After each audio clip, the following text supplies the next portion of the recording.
네, 안녕하세요. 멘탈이 전부다의 철이형입니다. 네, 미국 주식이 본격적인 2021년의 마지막 실적을 발표하는 실적 시즌으로 접어들었습니다. 오늘은 미국장이 휴일이기도 하고 쉬어가는 의미에서 실적 발표를 앞둔 기업들의 스케줄을 정리해보고 예상 실적에 대해 얘기해보는 시간을 갖도록 하겠습니다. 실적 발표의 스타트는 늘 은행주가 끊죠. 지난주 실적을 발표했던 은행주들은 각 기업의 실적에 따라서 혼조세를 띄었습니다만 이번 주에는 또 어떨까요? 우선 18일 화요일은 장전의 골드만삭스와 찰스 슈왑이 실적을 발표합니다. 골드만삭스는 늘 시장의 기대치를 상회하는 실적을 발표해 왔는데요. 이번에도 그렇게 될 수 있을지 지켜봐야 할 것 같습니다.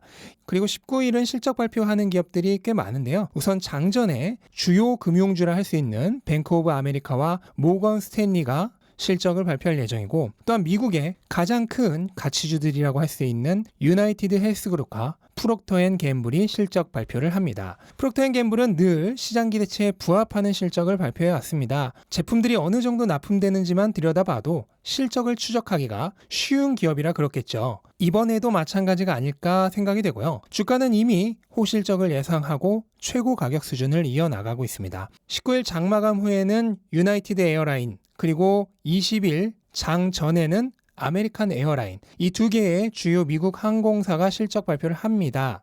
하지만 여전히 적자가 예상되고 있고요. 항공주의 경우 아직은 조금 더 시간을 두고 지켜볼 필요가 있지 않나 생각이 됩니다. 그리고 20일 장 후에는 넷플릭스가 드디어 테크 기업들의 실적 발표 신호탄을 쏩니다. 넷플릭스는 지난 분기 오징어 게임의 응원을 받아서 실적 발표 후 $700의 신고가까지 달성을 했는데, 현재는 나스닥의 침체기와 맞물려 다시 박스권 안으로 돌아와 있습니다. 그렇기 때문에 이번 분기 실적 발표가 너무나 중요한 상황이고요. 안타깝게도 이번 분기 실적 컨센서스는 그렇게 좋지 않은 상황입니다. 지난 연도와 대비해도 역성장이 예상되고요. 무언가 시장을 깜짝 놀래킬 만한 좋은 내용을 발표하지 않는다면 당분간은 주가가 어려울 수 있겠습니다. 한 주 넘어간 24일 월요일 장 마감 뒤에 IBM과 로지텍이 테크주의 실적 발표를 이어가고요. 25일 화요일 장전에는 주요 배당주인 존슨앤존슨과 버라이즌이 실적을 발표합니다. 그리고 장 마감 뒤에는 드디어 빅테크의 실적 발표가 시작되는데요.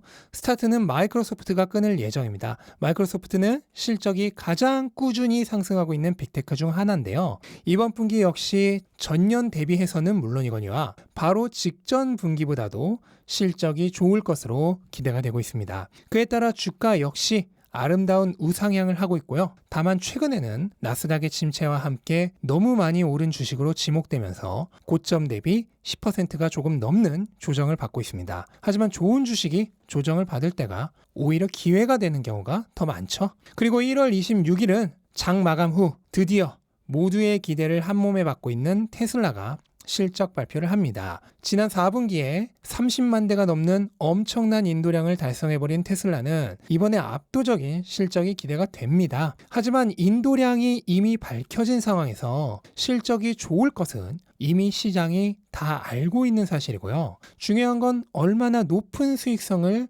냈느냐 하는 점이겠죠. 테슬라는 올해 초 5%대였던 영업이익률을 지난 분기 15% 가까이까지 끌어올렸습니다. 이번 분기에 투자자들이 주목할 부분은 바로 이런 엄청난 수익성이 일시적인 것이었는지 아니면 지속 가능한 수익성인지 바로 그 부분이 될 것입니다. 만약 테슬라가 지속적인 높은 수익성을 입증해낸다면 주가에는 매우 긍정적으로 작용을 하겠고요. 반대로 수익성이 떨어진다면 주가에는 부정적으로 작용이 되겠죠.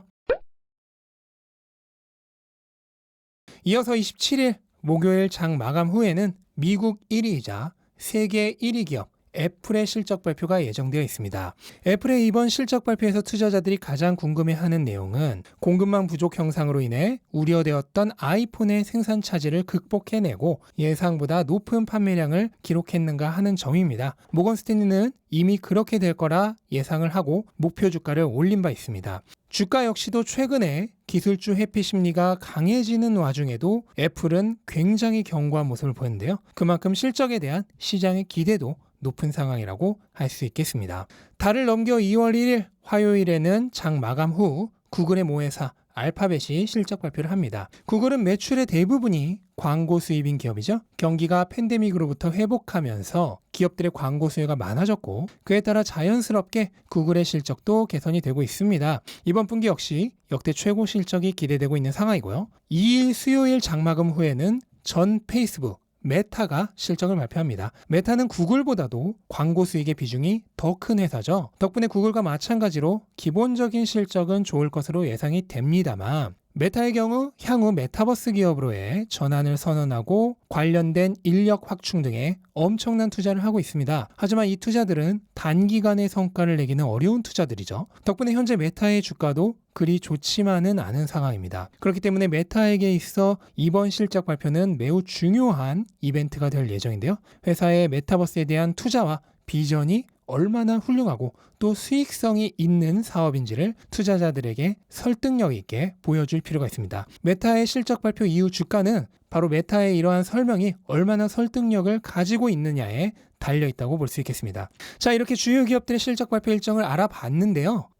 근데 아마존이 없다고요? 네, 아마존은 현재까지로선 2월 1일 구글과 같은 날 발표를 할 것으로 예상이 되고 있긴 한데요. 아직까지는 미확정입니다. 아마존은 소비자들이 오프라인으로 돌아가면서 이번 분기에 조금 안 좋은 실적을 발표할 것으로 예상이 되고 있습니다. 덕분에 주가 역시 무려 1년 반째 박스권을 헤매고 있고요. 하지만 얼마 전 모건 스탠리로부터 $4,200의 목표 주가를 받는 등 이제 슬슬 주가가 다시 오를 때가 되었다는 평가를 받고 있습니다. 이커머스가 침체인데 어떻게 주가가 오르냐고요? 바로 아마존 수익성의 핵심인 클라우드 사업 AWS의 지속적인 성장 때문입니다. 아마존의 이번 실적 발표에서도 핵심은 바로 이 AWS의 실적과 전망이 될 것으로 예상이 되고요. AWS의 지속적인 성장과 수익성이 확인된다면 이커머스가 별로 좋지 않은 상황에서도 아마존의 주가는 충분히 오를 여지가 있다고 생각이 됩니다.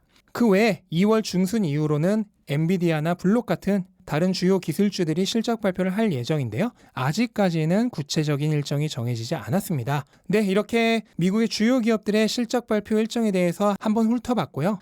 몇 번이나 얘기했지만 주요 기업들의 실적은 시장 전체의 투심을 좌우합니다. 미국 주식의 메인이 되는 기업들이 좋은 실적을 내주면 투자자들의 투심 자체가 살아나면서 시장이 전반적으로 좋아지는 경향이 있고요. 반대로 실적이 안 좋으면 시장 전체의 투심이 악화되는 경우가 많습니다. 또한 이번 실적 발표는 많은 투자자들이 염려하고 있는 비용 증가 그리고 공급망 병목 형상 등이 얼마나 기업들에게 영향을 미쳤는지를 가늠하게 해주는 지표가 될 예정입니다. 그렇기 때문에 이번 실적 발표는 더욱더 앞으로의 시장 방향성에 있어서 중요한 역할을 할 것으로 예상이 되고요. 바로 이런 이유 때문에 꼭 내가 가진 기업의 주식이 아니다 하더라도 실적 시즌만큼은 같은 편이라는 생각으로 응원하는 마음에서 주요 기업들의 실적 발표를 지켜볼 필요가 있겠습니다. 네, 그러면 모든 미국 기업들이 좋은 실적을 보여주길 기대하는 마음으로 영상 마치도록 하겠습니다. 영상 도움되셨다면 구독과 좋아요 부탁드리고 즐거운 하루 되시기 바랍니다. 감사합니다.